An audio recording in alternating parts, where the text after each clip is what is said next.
Good morning, everybody. This portion of the gospel has so many different possible sermons in it, it was hard to narrow it down a little bit. We've got two distinct stories that form a healing story sandwich, as I call it. Now, these two stories of healing are stories about very desperate people. The woman, who doesn't get a name, as usual, and Jairus, both are at the end of their ropes when they seek out Jesus. Jesus is their last resort, really, for healing. Mark says that the woman had been suffering for 12 years, which is the same age as Jairus' daughter. Coincidence? Probably not. Now, the woman had been suffering all this time and had endured much from various doctors, but she never got better. She has a mystery disease, one that no one could cure, and that made her an outcast in society. She was not allowed to be out in public. And doctors were a great luxury in those times. So we can imagine that the woman probably had been a very rich woman and bankrupted herself, trying all these different types of cures for her problem. So I guess she probably thought that she would never be healed, and then she hears of Jesus, a teacher, a healer, and decides to go for it. She takes a great risk going out into the crowd because she is a so-called unclean person. She isn't supposed to touch anyone, and no one is supposed to touch her. She's a social outcast. She's poor, and she's reviled by everybody. But then she touches Jesus' cloak and is healed. But that's not the end of the story. This is where we can get into the meaning behind the story. If the story were just about Jesus curing illness, it would have ended there, but it continues. Jesus feels her touch, but it was a huge crowd, so he wants to know who touched him. And then the disciples pretty practically say, how can you even ask that, who touched me? And a better question would be, who hasn't touched you? But when he asks this, the woman has already been healed. She could have just run away at this point, right? She didn't have to come back, but she came back in fear and trembling and told him the whole truth. And only after this exchange does Jesus declare her to be well. She was healed before, now she's well. He does say she's cured of her disease, but her faith has made her well, which is kind of a different thing. Healing physically is never permanent, right? I mean, we can safely assume that all the people Jesus healed in life eventually did die, because that's part of the human condition. Perhaps we can see past the healing of the specific disease into wellness, as in well-being, which involves more than just the body. It's your whole person, your whole self, your mind, your body, and your spirit. The woman had a disease, yes, a physical disease, but she also had many other issues stemming from that. And she was healed of her physical disease at the touch of the cloak, but she was not made well until she came face to face with Jesus. She bared her soul to him and told him everything, according to the text.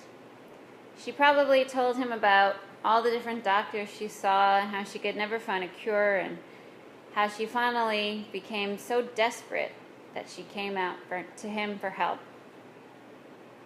And Jesus accepts this woman just as she is, and he has compassion for her, even though the rest of society had shunned her.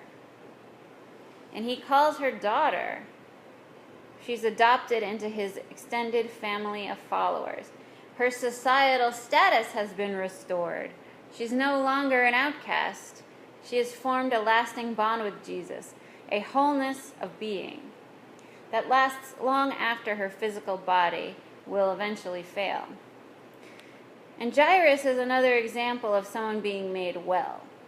Of course, the daughter in the story is the sick person, but Jairus is the one who is made well.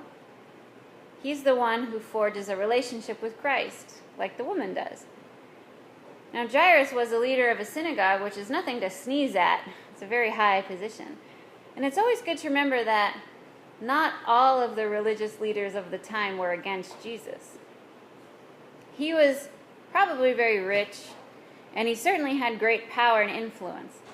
So for him to go to this poor traveling preacher and ask for help is a big risk for him.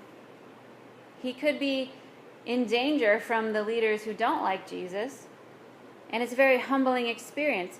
None of his power or money or influence could save his daughter. So he was in a panic.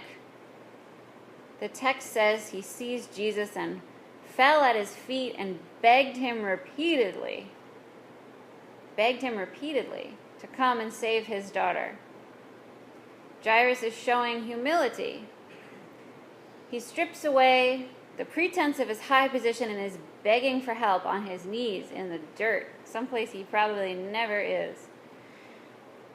He knows that he's going to lose his daughter, so he'll do anything to get her back. And when his daughter is brought back to life, Jairus becomes well, because now he is whole.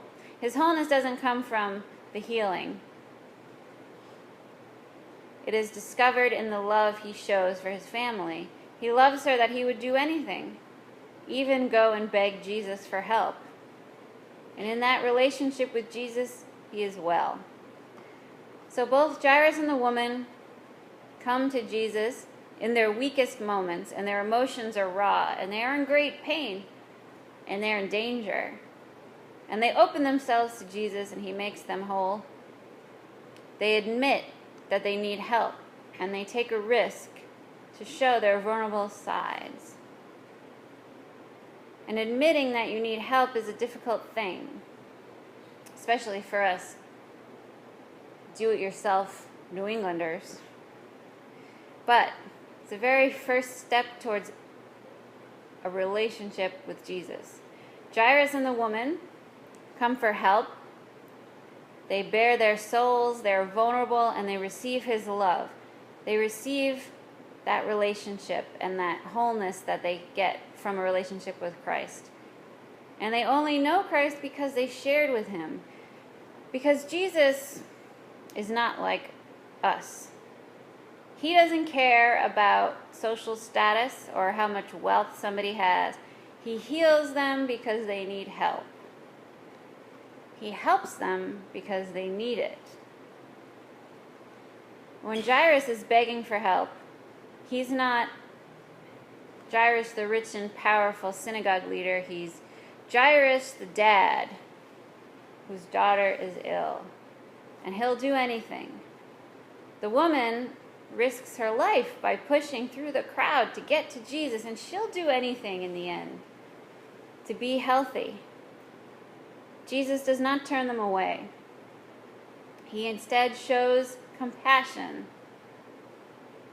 And compassion is something that we are sorely lacking in our society. We have to look past these labels that we put on people.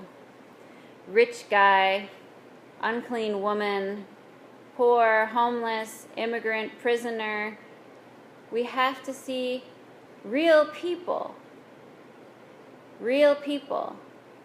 who all have the same feelings that we have, the same hopes and dreams, the same love of their families and friends. We need to be like Jesus and have compassion.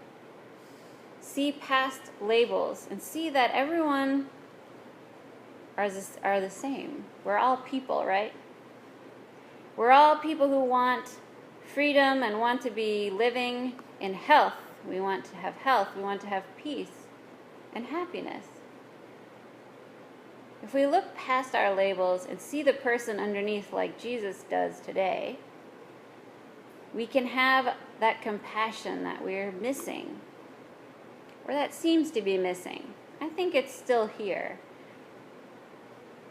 We just don't hear about it that much, I guess. When we're truly following Jesus' example and helping people in love, loving our neighbors, and having compassion, then we can help bring about God's kingdom in our earth. And that's my prayer every day, that God's kingdom will appear in the here and the now with our help. In the name of the Father, the Son, and the Holy Spirit.